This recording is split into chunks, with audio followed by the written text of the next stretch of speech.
Bismillahirrohmanirrohim. Assalamualaikum warahmatullahi wabarakatuh. Alhamdulillah, puji syukur kehadirat Allah Subhanahu wa Ta'ala atas semua limpahan rahmatnya kepada kita semua. Selamat bergabung kembali dalam channel ini.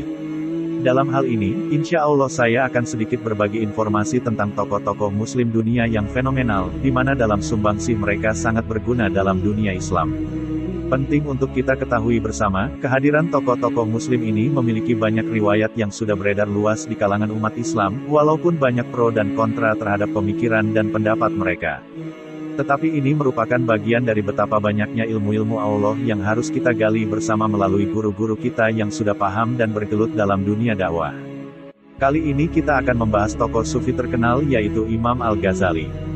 Semua ulasan berikut ini tidak lepas dari kekurangan, tetapi penting untuk saling mengingatkan, contoh dari para tokoh-tokoh ini patut kita ambil positifnya. Sebelum lanjut ke ulasan berikutnya, terus dukung channel ini dengan klik subscribe, like, dan komen agar mendapat notifikasi ulasan-ulasan tentang tokoh-tokoh Islam selanjutnya. Kita lanjut pada ulasan bagaimana profil Imam Al-Ghazali agar lebih mengenal tentang biografinya, terus kenapa Imam Al-Ghazali dianggap ulama kontroversial dalam pendapatnya, karya-karya apa yang telah diberikan kepada umat Islam dalam khasanah keilmuannya, yaitu bagaimana cara kita lebih mengenal Allah sebagai maha segalanya, dan pesan-pesan Imam Al-Ghazali kepada umat Islam di dunia. Ia bergelar Abu Hamid karena salah seorang anaknya bernama Hamid. Gelar dia Al-Ghazali At-Tusi berkaitan dengan ayahnya yang bekerja sebagai pemintal bulu kambing, dan tempat kelahirannya yaitu Ghazalah yakni di Bandar Tus, Khurasan, Persia, yang kini bernama Iran. Sedangkan gelar As-Syafi'i menunjukkan bahwa dia bermazhab Syafi'i. Ia berasal dari keluarga yang miskin. Ayahnya mempunyai cita-cita yang tinggi yaitu ingin anaknya menjadi orang alim dan saleh. Imam Al-Ghazali adalah seorang ulama, ahli pikir, ahli filsafat Islam yang terkemuka yang banyak memberi sumbangan bagi perkembangan kemajuan manusia. Ia pernah memegang jabatan sebagai naib atau wakil kanselor di Madrasah Nizamiyah, pusat pengajian tinggi di Baghdad. Imam Al-Ghazali mempunyai daya ingat yang kuat dan bijak berhujah. Ia digelar Hujatul Islam karena kemampuannya tersebut.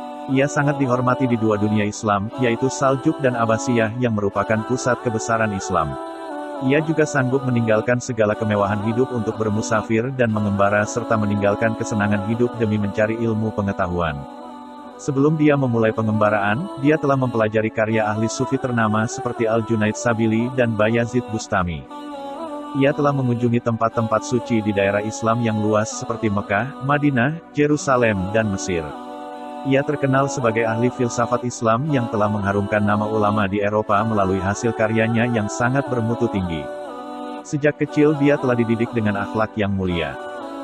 Hal ini menyebabkan dia benci kepada sifat riya, megah, sombong, takabur dan sifat-sifat tercela yang lain.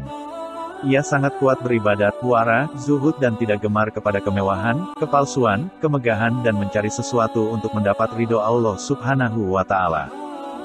Pendidikan yang ia lalui adalah mulai pada tingkat dasar, dia mendapat pendidikan secara gratis dari beberapa orang guru karena kemiskinan keluarganya.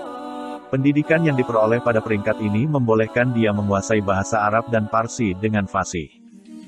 Oleh sebab minatnya yang mendalam terhadap ilmu, dia mulai mempelajari ilmu usuluddin, ilmu mantik, usul fikih, filsafat, dan mempelajari segala pendapat keempat mazhab hingga mahir dalam bidang yang dibahas oleh mazhab-mazhab tersebut.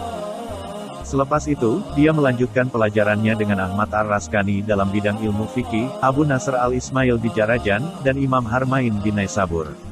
Oleh sebab Imam Al-Ghazali memiliki ketinggian ilmu, dia telah dilantik menjadi mahaguru di Madrasah Nizamiyah, sebuah universitas yang didirikan oleh Perdana Menteri di Baghdad pada tahun 484 Hijriah. Ia telah mengembara ke beberapa tempat seperti Mekah, Madinah, Mesir dan Yerusalem untuk berjumpa dengan ulama-ulama di sana untuk mendalami ilmu pengetahuannya yang ada.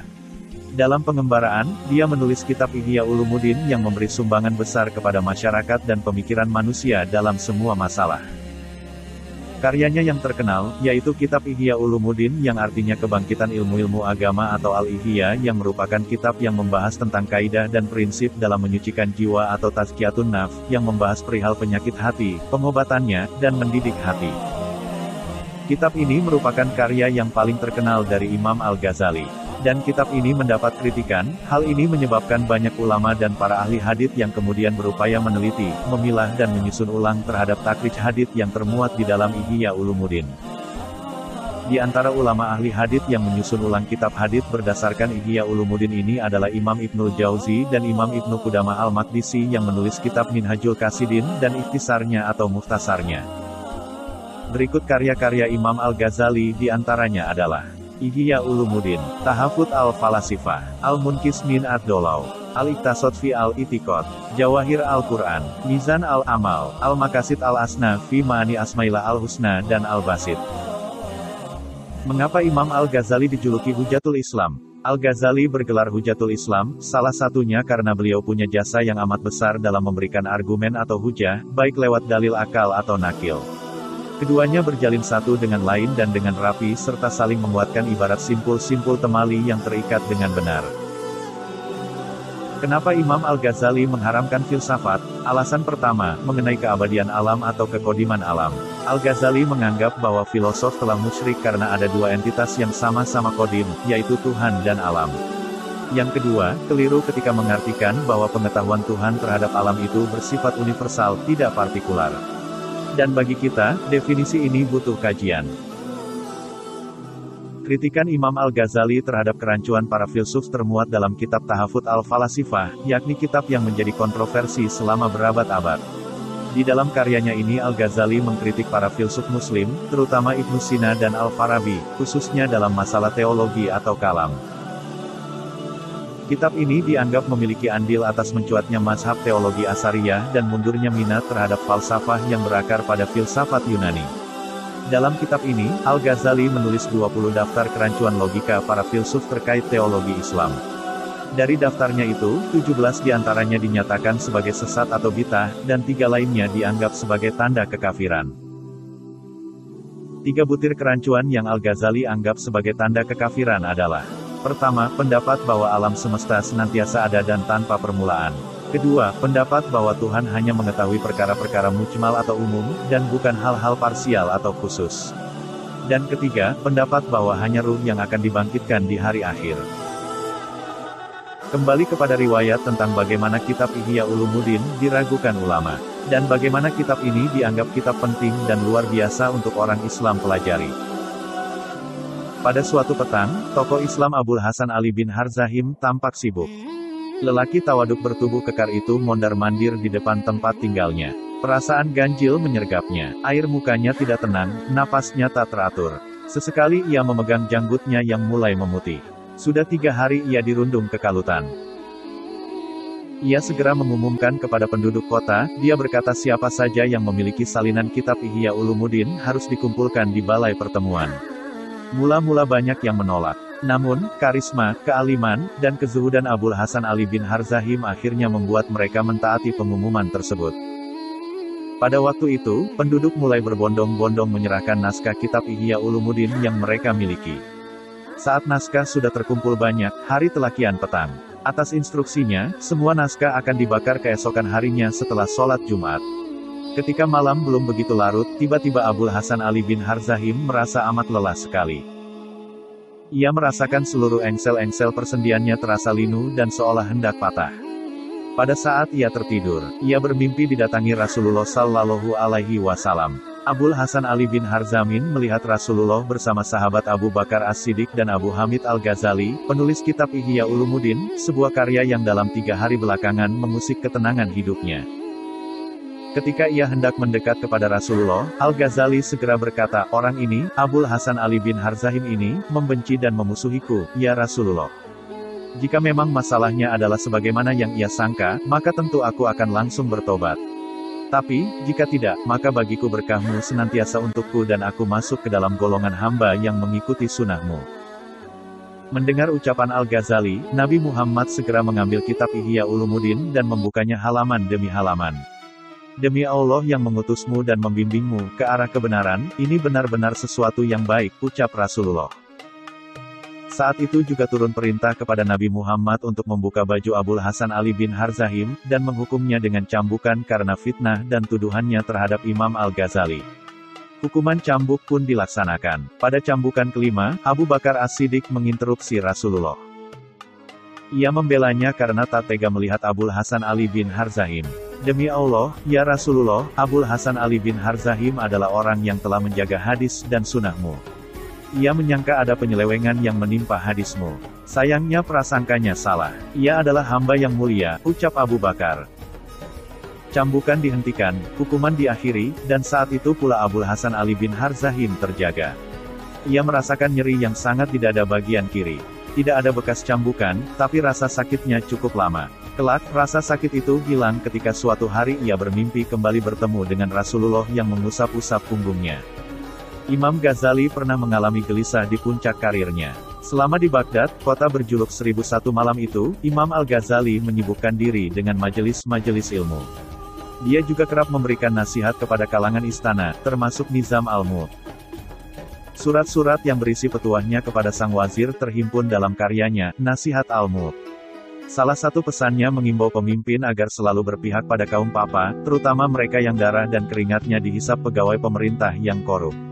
Lebih lanjut, rasa syukur terbaik yang bisa dipanjatkan seorang penguasa ialah dengan menegakkan kebenaran serta menghapus penindasan.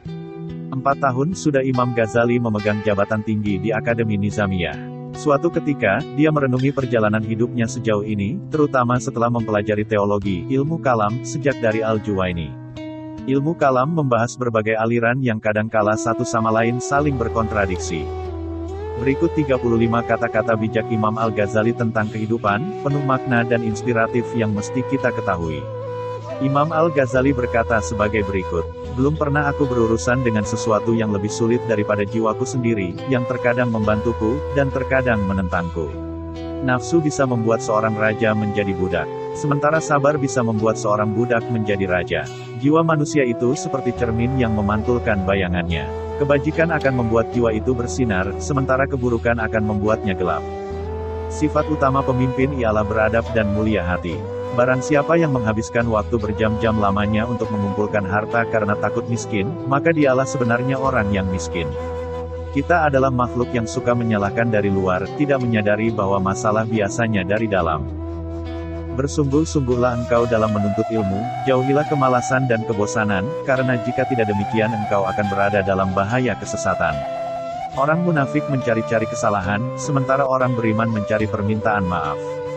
Hiduplah kamu bersama manusia sebagaimana pohon yang berbuah, mereka melemparinya dengan batu, tetapi ia membalasnya dengan buah. Untuk mendapatkan apa yang kamu suka, pertama kamu harus sabar dengan apa yang kamu benci. Seorang lelaki yang berakhlak buruk menzalimi dirinya sendiri. Barang siapa yang memilih harta dan anak-anaknya daripada apa yang ada di sisi Allah, niscaya ia rugi dan tertipu dengan kerugian yang amat besar. Untuk mendapatkan apa yang kamu suka, pertama kamu harus sabar dengan apa yang kamu benci. Seorang lelaki yang berakhlak buruk menzalimi dirinya sendiri.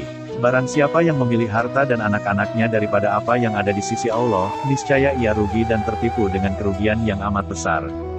Dan masih banyak lagi kata-kata bijak dari Imam Al-Ghazali yang mengandung banyak makna. Semoga kita selalu mendapatkan petunjuk dari Allah Subhanahu wa Ta'ala. Amin. Cukup sekian ulasan singkat tentang tokoh Islam Imam Al-Ghazali. Mohon maaf jika ada kekurangan. Wassalamualaikum warahmatullahi wabarakatuh.